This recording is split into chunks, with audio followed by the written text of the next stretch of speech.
USC Annenberg, all right. Listen, I am surprised I have a voice after cheering for that marching band. Thank you, Shauna, for that special introduction. You are a trailblazer for all of us in the industry, and it's an honor to be up here with you today. And graduates, I'm gonna say this, I give you a one-time pass to watch CBS Mornings, then you turn that channel right back to ABC News on Good Morning America, okay? To my role model, Dean Willow Bay, a mentor who has pulled out a chair for me when I felt like I didn't have a seat at the table. Thank you for your unwavering commitment to the next generation of storytellers and innovators, and thank you for the very special honor to be here today. To the Annenberg faculty, many of whom were my own professors, guess who's back? Didn't think you'd see me so soon, huh? And most importantly, my fellow Trojans, Annenberg class of 2022, you made it.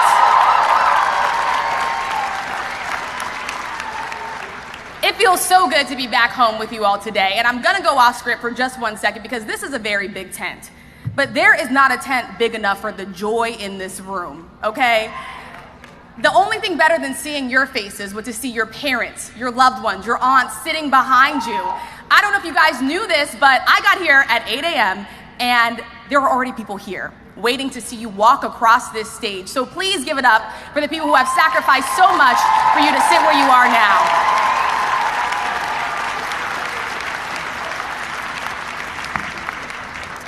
And after 3 hours, parents, now you gotta listen to me. So it worked out.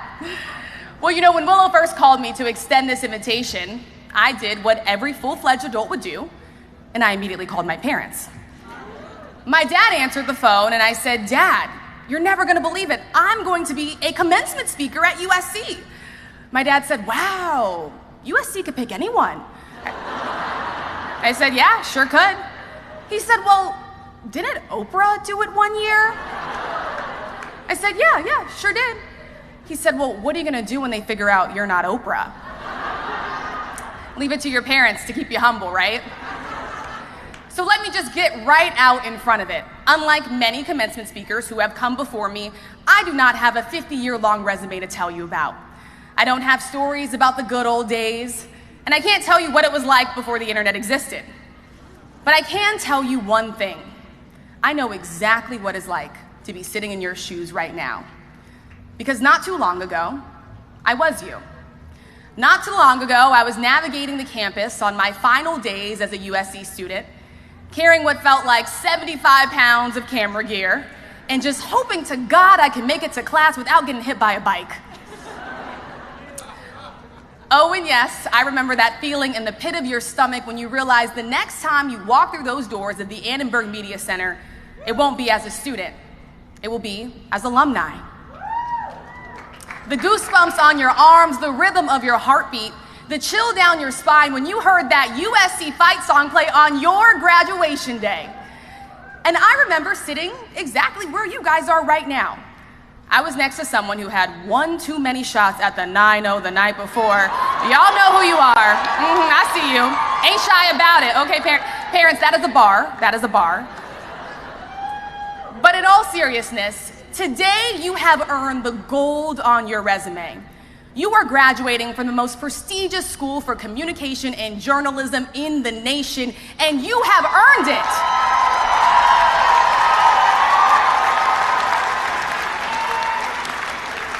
Graduating from this university remains one of my proudest accomplishments. But it almost didn't happen. In fact, 11 years ago, I was rejected from USC. Yeah, I know, it hurts. Still stings, y'all, still stings. Like so many of you sitting here today, this was my dream school. Senior year of high school, you couldn't tell me that I wasn't gonna get into this university. So when word got out that USC was mailing out their acceptance letters, I raced home. And sitting in my mailbox was this tiny envelope from USC. It was a rejection letter. It was my rejection letter. So naturally, I appealed the decision. And guess what? I was rejected again. Still didn't get in. I was devastated, but most of all, I was ashamed. I felt like a failure. And as I was wandering down my road of self-pity, my mom essentially said something that every black child has heard at one point. Fix your face. It's a phrase that's used in our community that's code for, it's time to move on. It's time to change your perspective. She said, this was not meant to be your blessing, but if you keep looking backwards, you are going to miss yours. And that's the thing that no one tells you about failure. Nestled in those deep corners of self-pity and doubt is often a blessing waiting in the wings. But you'll miss it if you're looking the other way.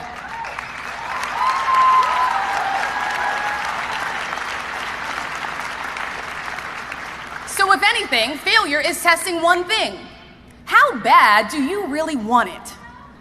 For me, I wanted it so bad that I spent the next year focused on academics, getting the best grades in my life, applying to every single internship, and my blessing did come at 19 years old as one of the youngest interns at the White House.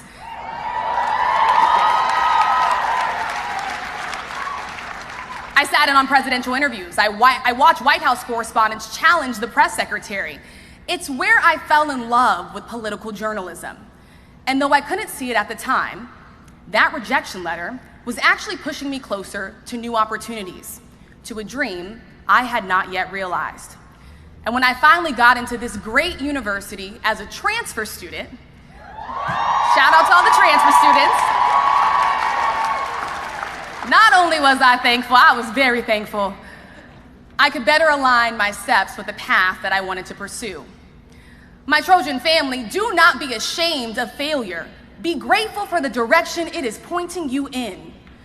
Do not be terrified of rejection, but fear missing the blessing that is waiting for you in the wings because you're so focused on looking backwards. 11 years later, I wouldn't trade that rejection letter for anything. And that is the beautiful thing about being with you all here today. We all took different paths to get here, but we all have made it.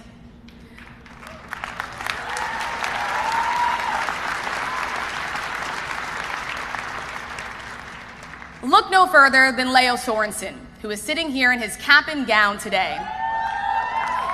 Leo was born with cerebral palsy and a visual impairment, but he did not let that stop him because for the past 3 years, he's been leading class lectures, sparking a dialogue about disabilities. And today, Leo is graduating with a bachelor's in public relations. Leo, today you have made it.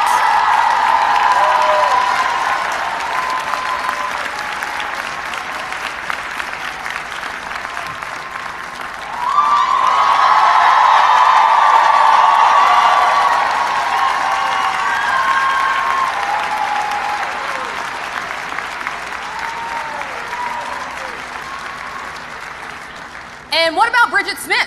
A mother, a caregiver to her own mother?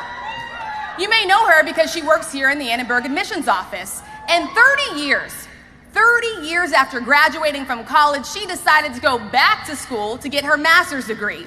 Bridget, it is never too late to become a Trojan. Today, you have made it.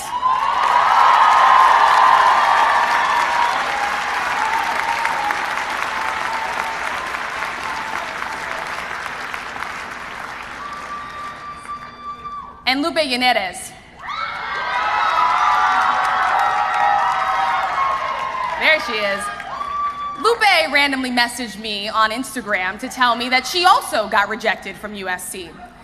I was humbled when she shared that when she applied to the graduate program, she wrote about my story in her personal statement. Lupe's father was detained by immigration and customs enforcement officers. She says the van left before she had a chance to say goodbye. She shouted, begging for him to stay. Lupe, the next time you see your father, you won't be saying, "Papa, don't go." Instead, you'll be the first in your family with a master's degree to say, "Papa, we did it." Lupe, today you have made it.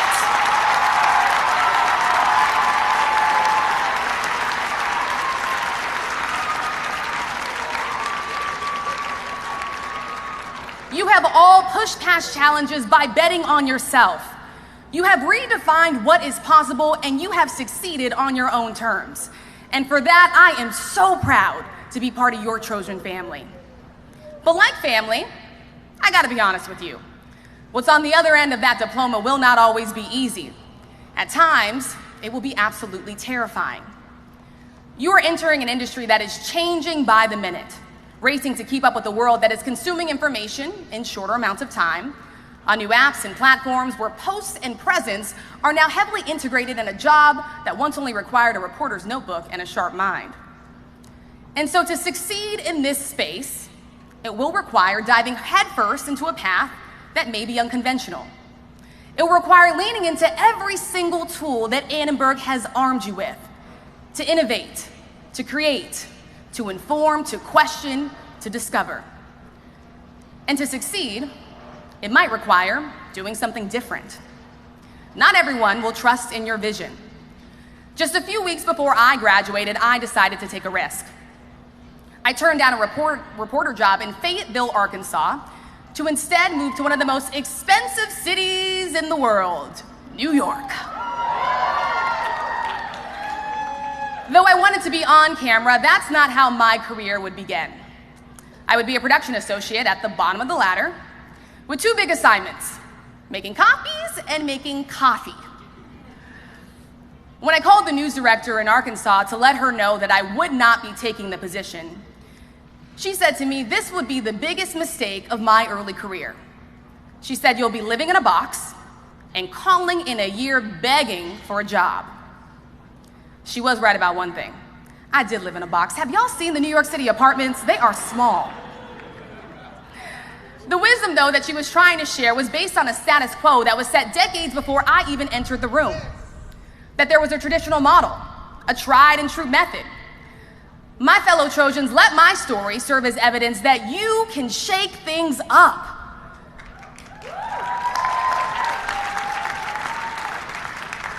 Sometimes our decisions are so clouded by the status quo that we talk ourselves out of a great opportunity, convinced the best option is the safest one, the most practical, the one with the best track record.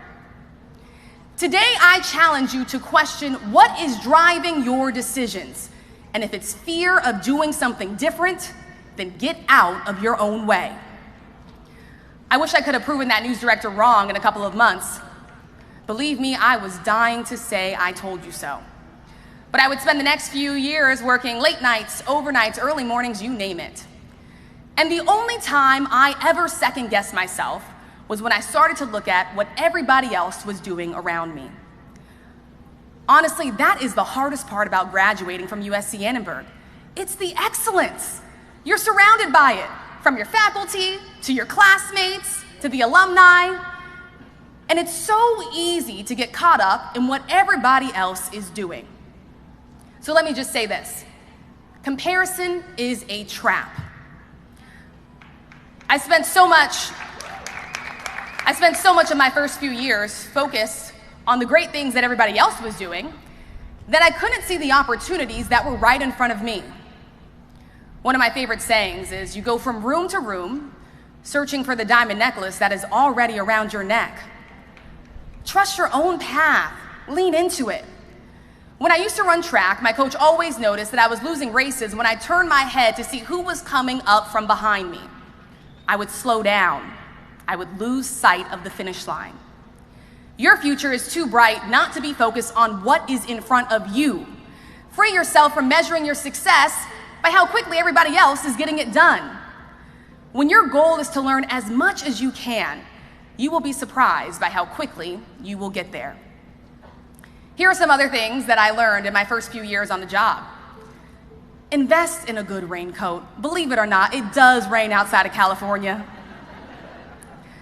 The best way to get a promotion is by doing your current job really well. No one wins a game by complaining or gossiping about the other team. They win by doing the work. And on your toughest days, push yourself.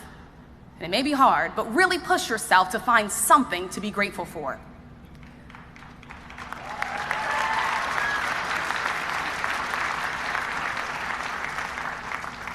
For me, that moment is always looking at the line of people waiting to get into the Capitol. The visitors outside the White House gates, just trying to get a glimpse, a peek at what's on the other side. It's always a reminder that even on my hardest days, there's an immense amount of privilege and responsibility that I carry with my press credential. And when you're the newcomer, the junior member on the team, the imposter syndrome can kick in. That feeling of, am I good enough? Do I really deserve it? Is this White House press credential really gonna let me into the actual White House?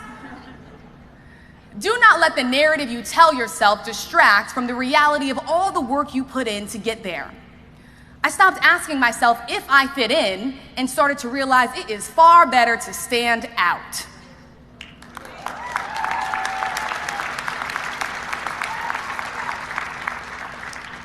Significant opportunities in your career will come when you least expect it.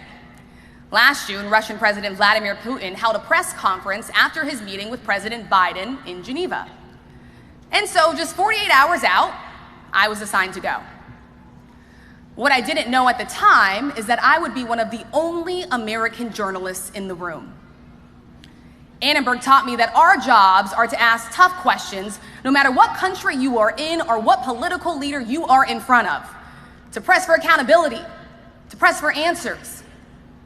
And so here I was, suddenly confronted with a situation where I had to put that into practice with a man who was known around the world for being a murderous dictator.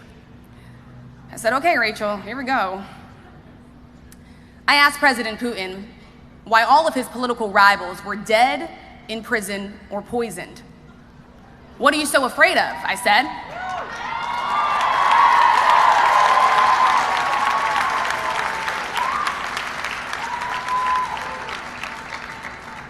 And so to the journalism students graduating here today, there will be a time where you are before a world leader, where you need to ask a tough question. Remember that the questions you ask matter. Spend time doing the research. Listen. And when someone doesn't answer your question the first time, hold firm and follow up.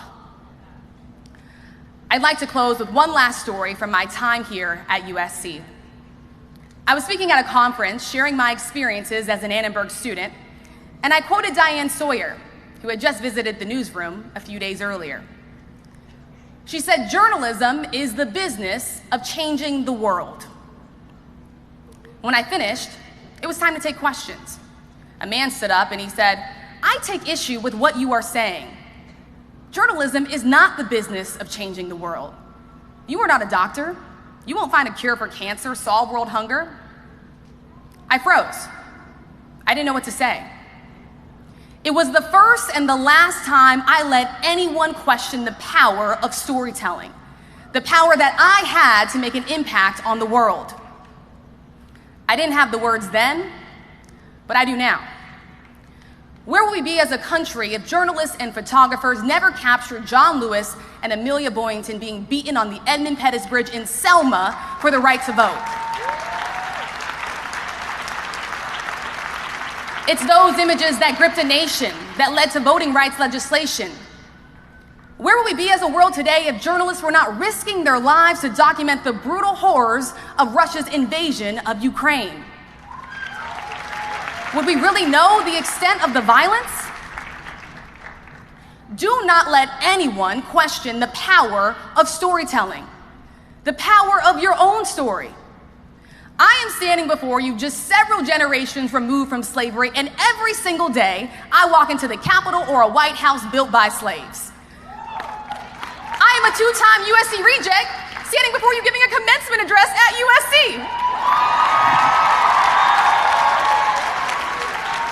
You can't tell me that our stories don't have power. I read it in the letters I've received from all over the world.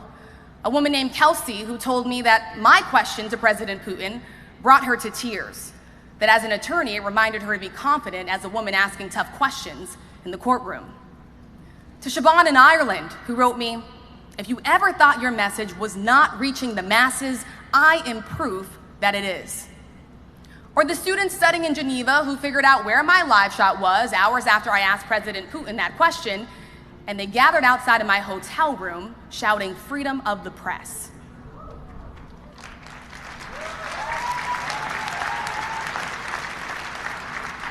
What I've come to learn is that it doesn't matter how far you climb, how high you rise, there will be doubters along the way. Even at your highest moments, people will make you second guess just how remarkable you really are. They will call your success luck, They'll label it an accident.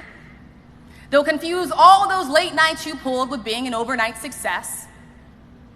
Others might equate your optimism with your youth, mistake your persistence for stubbornness, dismiss your potential as inexperience, and some may even be bold enough to tell you that the stories you tell cannot change the world. Remember that you are worthy. When faced with doubt, when you feel like you're the only one in the room with your story, I want you to take a moment and think of everyone whose shoulders you stand on. I want you to remember today, this moment, surrounded by your loved ones, your fellow Trojan family, the graduates sitting by your side. Even though they may not be in the same room as you are, they will be trailblazing a path for others, in other rooms, in other spaces. That is the power of the Trojan family. That is the power of Annenberg. Find comfort in knowing that together we can all drive change. We can all make the spaces where we sit better. We can all be in the business of changing the world. Thank you, class of 2022. Congratulations, my fellow Trojans, and